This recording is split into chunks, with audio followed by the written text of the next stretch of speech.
আমার মন ঠিকই বলেছিল, একটা ঝড় উঠবে আবার।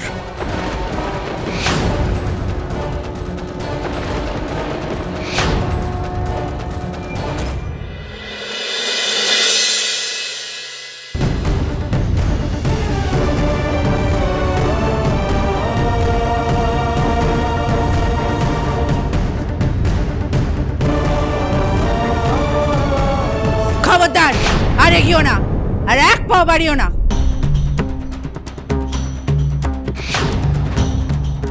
মা, সব শুনেছি আমি, সব।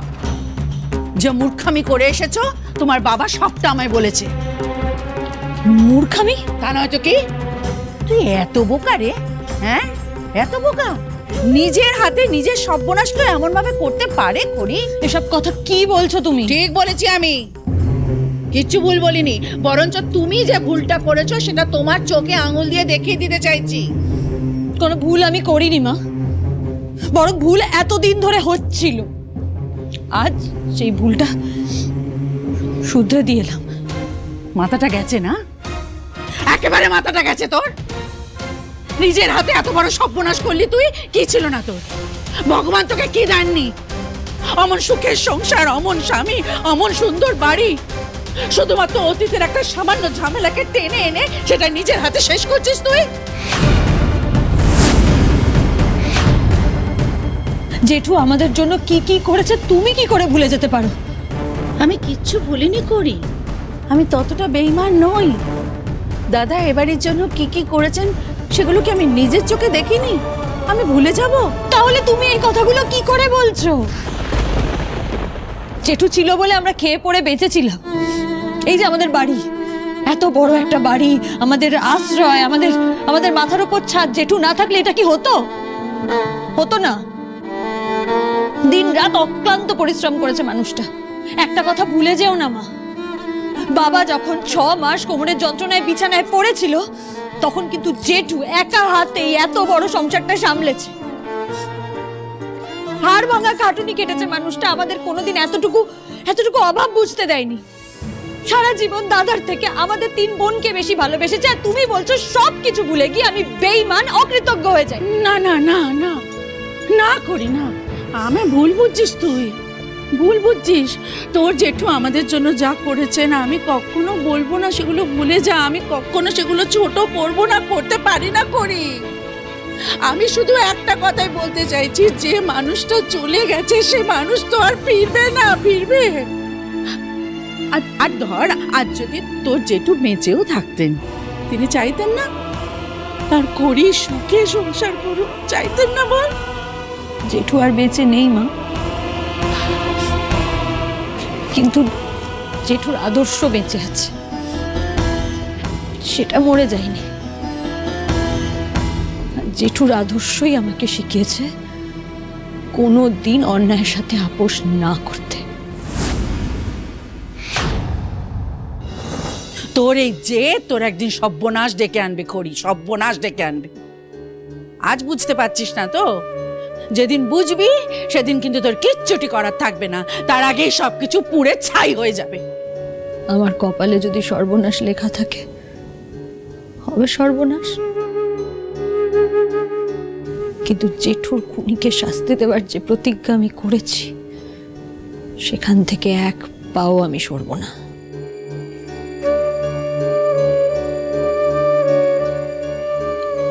আমি তোর সব কথা বুঝেছি মা। আমি জানি দাদা তোর কাছে কি আর দাদার কাছে তুই কি ছিলি, কিন্তু কিন্তু তুই তো সিংহরায় বাড়ির বউ। এই কথাটা ভুলে গেলে কি করে হবে মা? বাবা, তুমি এই কথাটা বলছো? তুমি তো আমাকে সারা জীবন অন্যের না মানতে শিখিয়েছো, ন্যায়ের পাশে থাকতে শিখিয়েছো। বাবা, তুমি কি করে এই কথাগুলো আমাকে এখন বলতে পারো? আমার এই সম্পর্কটা গোটাটা একটা মিথ্যের ওপর দাঁড়িয়ে আছে, পুরোটা মিথ্যের ওপর দাঁড়িয়ে আছে। আর সেই মিথ্যের সাথে আমি কি করে আপোষ করব? কিভাবে সম্ভব বলো? ওরা আমাকে ঠকিয়েছে, কিন্তু আমি তো ওদের ভালোবেসেছি, আপন মনে করেছি। ওরা শুধু আমাকে ঠকায়নি, ওরা আমাকে দিনের পর দিন মিথ্যে কথা বলেছে, সত্যিটা আড়াল করেছে, একজন অপরাধীকে আড়াল করেছে, আর অন্যায়কে প্রশ্রয় দিয়েছে। হ্যাঁ, আমি মানছি আমি সিংহরায় বাড়ির বউ, কিন্তু সবার আগে আমি ভট্টাচার্য বাড়ির মেয়ে। আর এই বাড়ির মেয়ে হয়ে আমি কি করে আমার জেঠুর সাথে হওয়া অন্যায়টা ভুলে যাব? আমি এতটা স্বার্থপর কি করে হয়ে যাব? আর কার জন্য হব? যে আমাকে দিনের পর দিন মিথ্যে বলেছে তার জন্য হব? তাহলে কি করবি এখন? কি করবি? নিজের স্বামীর সাথে লড়াই করবি? নিজের স্বামীকে কাঠগড়া এনে দাঁড় করাবি? নিজের স্বামীর গলায় ফাঁসের দড়ি ঝোলাবি? কি হলো? কি হলো? উত্তর দে। চুপ করে আছিস কেন? বল, কোনটা করবি? এর মধ্যে কোনটা করবি বল। কোনোটাই করতে পারবি না তুই। আমি তো তোর মা করি, আমি তো তোকে চিনি রে। নিজের স্বামীকে শাস্তি দেওয়ার আগে তার 10 গুণ শাস্তি নিজের মনের মধ্যে পুষে নিয়ে গুমড়ে গুমড়ে মরে যাবি তুই। আমি তোকে চিনি করি, বিলক্ষণ চিনি। তাহলে কেন করছিস মা? কেন করছিস? জেদের বসে এসব কেন করছিস? বল আমায়, বল কেন? ওরে জেদ কিচ্ছুটি দেয় না, জেদ সব কিছু নিয়ে নেয়, পরিবর্তে কিচ্ছুটি দেয় না। এই যে জেদের বসে সবকিছু ছেড়ে ছুড়ে দিয়ে চলে আসছিস, বদলে যেটুকু ফিরিয়ে আনতে পারবি? পারবি মানুষটাকে ফিরিয়ে আনতে? বল। আমার কথা শোন, কথা শোন মা। জেদ ছেড়ে দে, চলে যা বাড়ি, নিজের বাড়ি চলে যা, তোর শ্বশুর বাড়ি চলে যা, সকলের মঙ্গল হবে তাতে। করি অতীতকে আঁকড়ে ধরে থেকে নিজের বর্তমানকে নষ্ট করে দিস না মা গো। আমি তোর কাছে হাত জোড় করে বলছি, করি যে লোকটাকে আমি 5 বছর ধরে এত ঘেন্না করেছি, সেই লোকটা আমার স্বামী। আমি সব সব ভুলে গিয়ে তার সাথে এক ছাদের তলায় কি করে থাকবো মা? হ্যাঁ, আমি হয়তো আমার জেঠুকে আর ফিরিয়ে আনতে পারবো না, আমার জেঠু আর ফিরবে না, কিন্তু একজন খুনিকে আমি ক্ষমা করতে পারবো না। বেশ, তাহলে আমার কথাও শুনে রাখো করি, এই বাড়িতে তোমার জায়গা হবে না। কারণ তোমার এই সিদ্ধান্তে আমরা কেউ তোমার পাশে নেই।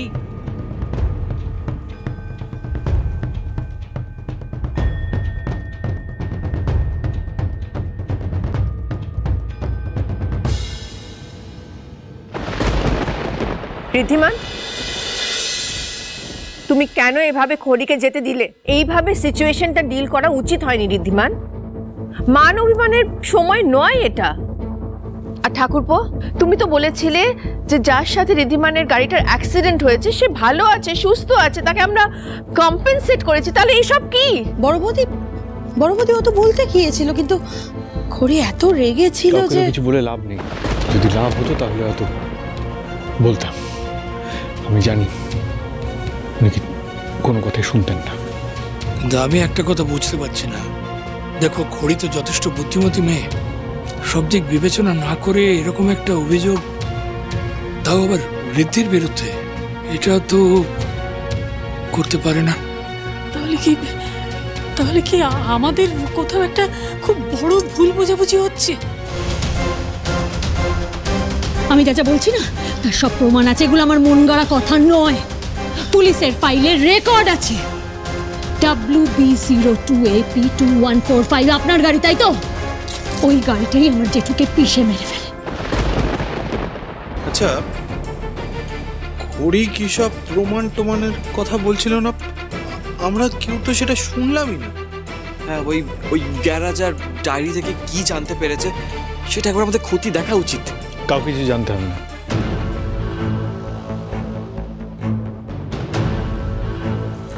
ঋদ্ধি বাবা, প্লিজ মাথাটা ঠান্ডা কর বাবা।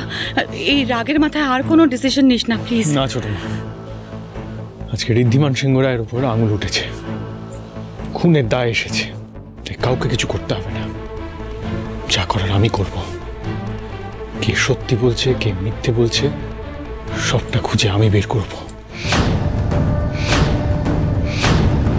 বেশ, আমাকে থাকতে দিতে হবে না,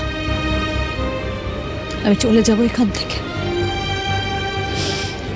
কিন্তু আমি তোমাকেও একটা কথা বলতে চাই মা, যে লড়াইটা আমি একা শুরু করেছি সেই লড়াইটা কিন্তু আমি লড়ব। হাজার বাধা আসুক বিপত্তি আসুক আমি কিন্তু আর থামবো না। খড়িমা তুই আমাদের কথাটা একবার বোঝার চেষ্টা কর মা। আমরা যা বলছি তোর ভালোর জন্যই বলছি। জানি বাবা, জানি। তাহলে তুমি জেঠু জেঠিমা মা সবাই সবসময় আমার ভালোই চেয়েছো, ভালোর জন্যই সবকিছু বলেছো, কিন্তু আমারও তো কিছু কর্তব্য আছে বলো। নিজের ভালোর কথা ভেবে নিজের সুখের কথা ভেবে আমি সেই কর্তব্যগুলো তো ভুলে যেতে পারি না।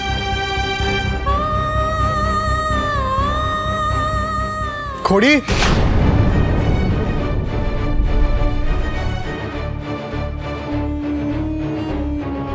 এই বাড়িটা বাকি সবার মতো তোরও বাড়ি, তাই এইভাবে তোকে কেউ বাড়ি থেকে বের করে দিতে পারে না। অমিত, তুইও আমার মুখের উপর কথা বলছিস? হ্যাঁ, আমি বলতে বাধ্য হচ্ছি কাকিমা, কারণ তুমি হয়তো ভুলে গেছো এই বাড়িটা বাবার তৈরি করা, রক্ত জল করা পরিশ্রম করে তিলে তিলে বাবা এই বাড়িটাকে তৈরি করেছিল। তাই এই বাড়ির ওপর অধিকার আমার অনেকটাই বেশি। খড়ি আমার বাবার খুনির বিরুদ্ধে দাঁড়িয়েছে, তাই তোমরা কেউ ওর পাশে না থাকলেও আমি থাকবই। তাই খড়ি এ বাড়িতেই থাকবে, ও কোথাও যাবে না। না দাদা ভাই, আমার বাবা মা যখন চায় না তখন এই বাড়ির ভেতরে আমি ঢুকবো না। তবে এই লড়াইয়ে যখন কেউ আমার পাশে নেই, তুই যে আমার পাশে দাঁড়িয়েছিস সেটাই আমার জন্য অনেক বড় পাওনা। তবে এই লড়াইটা আমি একাই লড়তে চাই। আমার জেঠুর খুনিকে শাস্তি দেওয়ার জন্য যা যা করতে হয়, যত ত্যাগ স্বীকার করতে হয়, যা যা বিসর্জন দিতে হয় আমি দেব।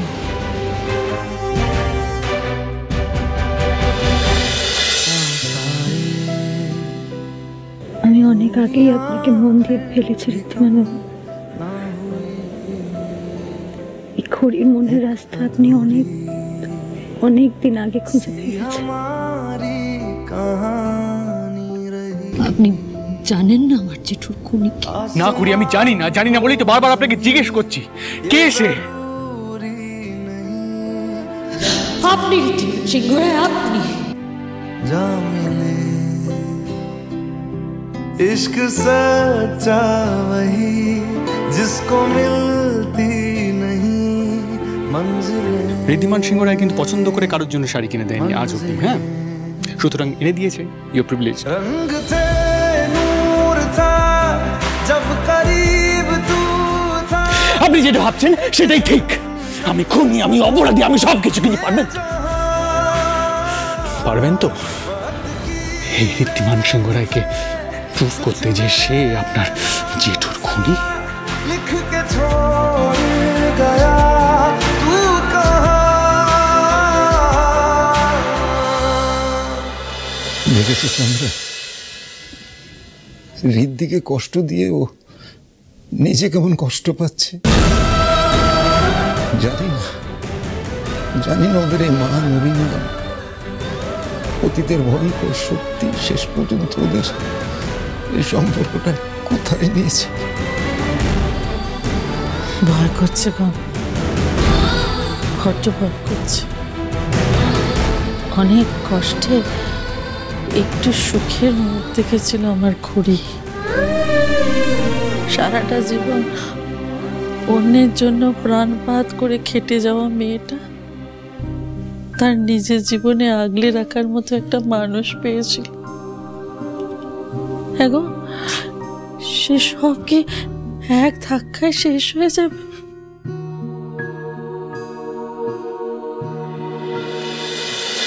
দেখুন তো মিস্টার ডি, এবার ঠিক আছে কিনা।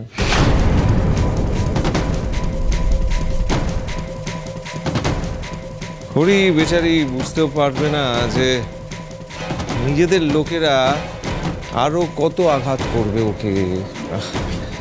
এই আঘাতেই তো আধমরা হয়ে যাবে। ও তো জানতেও পারবে না যে ওর জ্যাঠতুতো দাদাকে আমরা ওরই বিরুদ্ধে ব্যবহার করব। প্রসূন, এই অমিতকে কাজে লাগিয়েই আমাদের খড়িকে হাতের মুঠোয় আনতে হবে, আর খড়িকে করে তুলতে হবে সিংহরায় বাড়ির সব থেকে বড় শত্রু।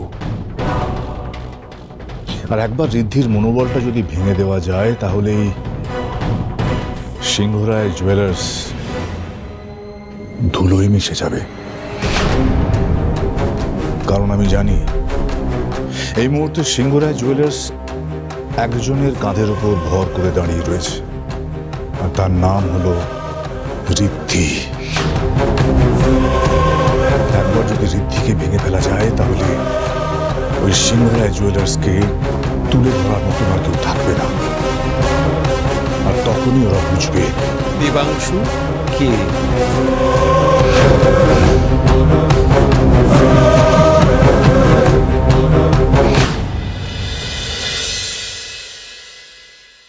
কি আবার সোম ফোন ধরছে না কেন?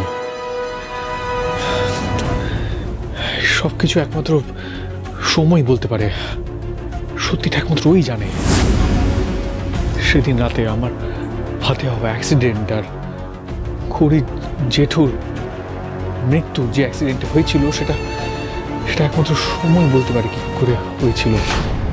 আসতে পারি? এসো গুরমিত। স্যার, আপনার মাল তো ওয়ার্কশপ থেকে ডেলিভারির জন্য বেরিয়ে গেছে, একদম সিধা পোর্টে পৌঁছে যাবে। পোর্ট মানে ইম্পোর্ট নাকি দাদা? না মিস্টার ডি, মানে দামি দামি মূর্তি টুর্তি কিছু? সিংহরায়দের মতন আমি সোনা হীরের ব্যবসা করি না প্রসূন, আমি অ্যান্টিক্সের ব্যবসা করি। বাস অ্যান্টিক্সের নকল মূর্তি বানিয়ে সেগুলো ইন্টারন্যাশনাল মার্কেটে বিক্রি করি। ওরে তার মানে দামি দামি সব অ্যান্টিক্স? হ্যাঁ, আচ্ছা এই সমস্ত জিনিস যারা কিনে তারা বুঝতে পারে না সেগুলো নকল? ইডিয়েট এর মতন কথা বলো না প্রসূন। বুঝতে পারলে এত দাম দিয়ে কেউ কিনতো? তাও বটে। আচ্ছা এই যে হুবহু নকল করা, এতে যে সে লোকের কম্য নয়, হ্যাঁ এলেম লাগে, নাহলে এত মানুষ ঘোল খেয়ে যায় নকল বলে চিনতে পারে না। তা এরকম শিল্পী পেলেন কোথায় যে রথী মহারথীর বানানো জিনিসও একেবারে হুবহু নকল করে দেয়? হ্যাঁ, কোথায় থাকে, কে সে? শুনেছি সেটা নাকি আপনার ট্রেড সিক্রেট। সেই তো আমার তুরুপের দাস।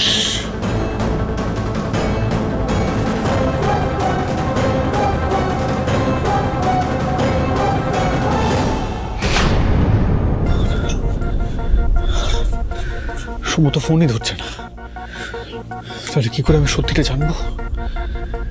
সেদিন রাতে কি হয়েছিল এই সত্যিটা? রাইট, কাকুমণি কাকুমণি নিশ্চয়ই কিছু জানে। আর কাকুমণি সেদিন আমার কাছ থেকে সবটা লুকোচ্ছিল, ওই সৌম্যর সাথে কথা বলছিল, আমাকে কিছু একটা বলতে বারণ করছিল। কাকুমণি নিশ্চয়ই কিছু জানে। আর শ্যামলবাবুর সাথে যে আমার গাড়ির অ্যাক্সিডেন্ট হয়েছিল, আর সেটা যদি সত্যি হয় তাহলে কাকুমণি স্ট্রংলি বিষয়টা খড়ির সামনে অপোজ করছিল না কেন?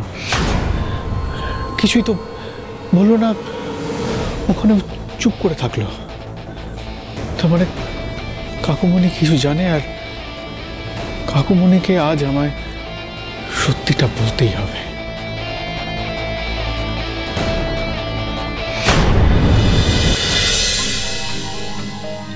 ভাই, তুই এত গিল্ট ফিল করিস না। আমি তোকে বলছি, তুই যেটা করেছিস তুই একদম ঠিক করেছিস।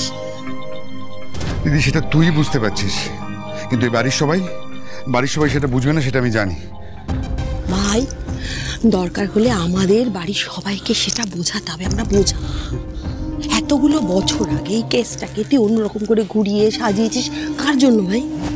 তুই ঋদ্ধির ভালোর জন্য করেছিস, নাহলে সেদিনই ঋদ্ধির জীবনটা তছনছ হয়ে যেত। হ্যাঁ, এটা তো অ্যাটলিস্ট বাড়ির সবাই বুঝবে নাকি? আমি মনে প্রাণে চাই জেঠু তোমার দোষী শাস্তি পাক, মনে প্রাণে চাই, বিশ্বাস করো। কিন্তু যে মানুষটাকে আমি মন থেকে ভালোবেসেছি তাকে আমি নিজের হাতে কি করে শাস্তি দেব জেঠু? আমি জানি না। এত কিছুর পরেও এত দোষারোপ, তো রাগারাগি, সবকিছু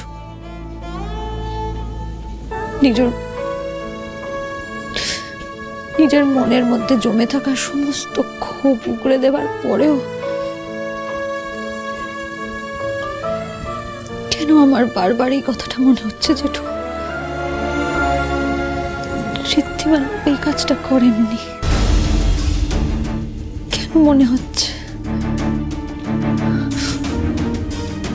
চোখের সামনে সমস্ত প্রমাণ দেখেও কেন আমি এটা বিশ্বাস করতে পারছি না জেঠু?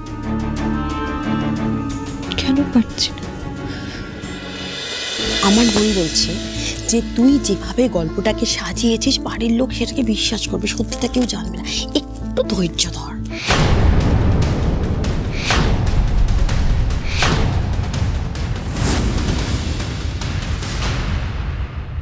মিস্টার ঋদ্ধিমান সিংহ রায়। হ্যাঁ বলুন, আমি ঋদ্ধিমান। আপনাকে এক্ষুনি আমাদের সঙ্গে থানায় যেতে হবে। কে কমপ্লেন করেছে? মিস্টার ঋদ্ধিমান সিংহ রায়ের এগেইনস্টে কমপ্লেন করেছেন খড়ি ভট্টাচার্য।